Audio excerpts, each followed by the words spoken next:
Oh man, I wish there was a way to play PS1 games. What? Huh? Who's that?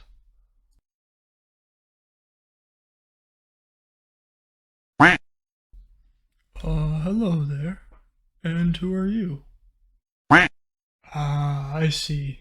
Challenge accepted.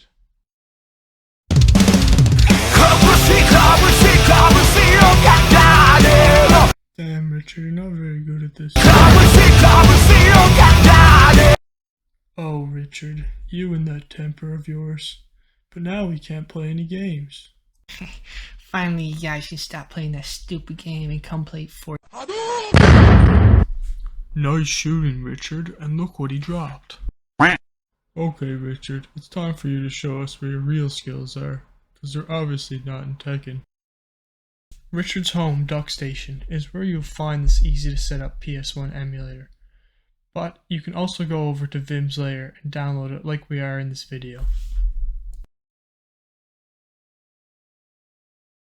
Once over on Vim's lair, we want to go to the Emulation layer, where it will show us a list of emulators. Once in the Emulation layer, we can scroll down to the PS1 emulators. It is listed as PlayStation, but this is the PS1. We can see here DuckStation, our good friend. Now we will download for whichever operating system we currently have installed. Download to a suitable place on your PC and get ready for extracting.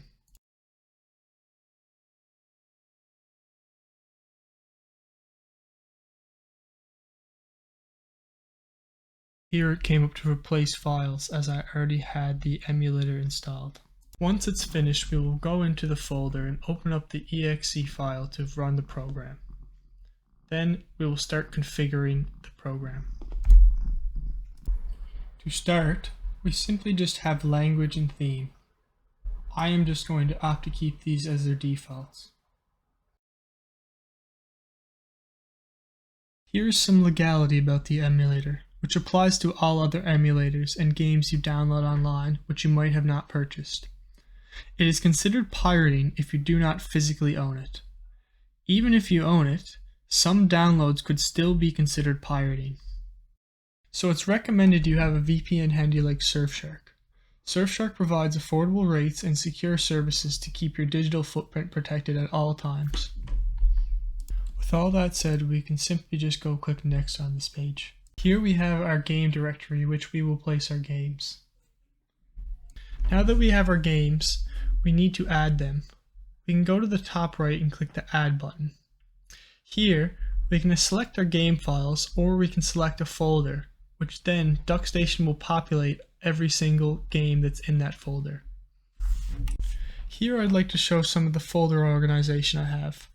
Simply have the emulators in one folder and then the games in the other. Here we can see the Project 64 emulator from our previous tutorial, as well as the N64 games that we ran on the Project 64 emulator. Now, I've created a new folder called PS1 and the DuckStation folder which we have from earlier. The PS1 has the PS1 games which we have compiled, and the DuckStation is the folder of the DuckStation files that we have downloaded earlier. I like to also create a shortcut of the DuckStation exe file.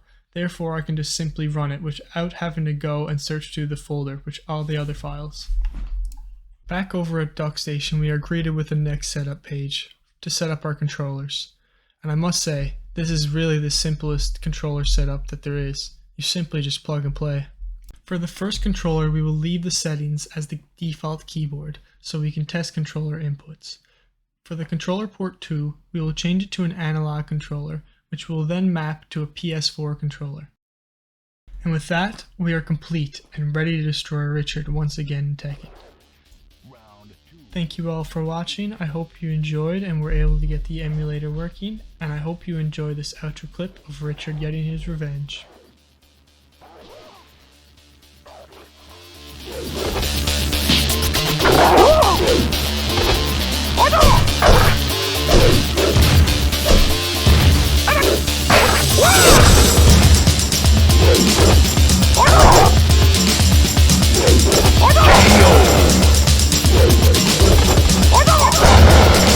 Final round.